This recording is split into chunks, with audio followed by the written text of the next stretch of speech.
If you want to use the Pro mode in the camera on the Motorola Signature, then once you open the camera and go to the Pro mode, then of course over here at the bottom we can find a bunch of different parameters.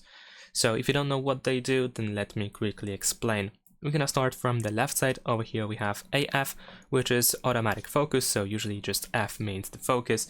Over here we can slide left and right in order to adjust what should be the focus of your photos.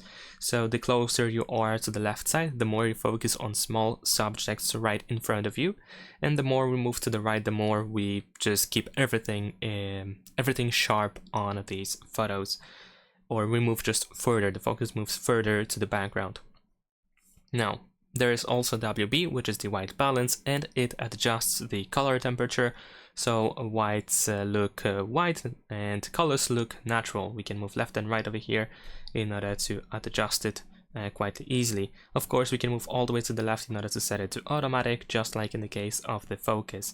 Now, here we have the shutter speed, so it actually just says A over here because it's set to automatic, but this number is the shutter speed, and it decides how long the camera sensor is open to capture light. Slow shutter speed allows you to let in more light, which can be good, for example, for night photos, but it can blur motion, and fast speeds freeze action. And of course, we can set it to automatic as well.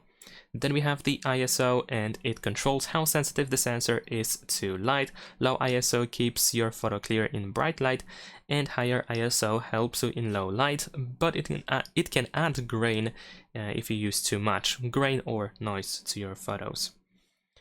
And there is this plus or minus, which is the exposure, and it just decides the overall brightness of your image, so you can move left and right in order to adjust the brightness of your photos. And this is the only parameter that cannot be really set to automatic, and we have to manually adjust it. And that is pretty much it. Of course, you can find some more options here at the top. We can adjust the zoom, for example. We can even use the macro mode in here. And yeah, that's pretty much it. Leave a like and subscribe.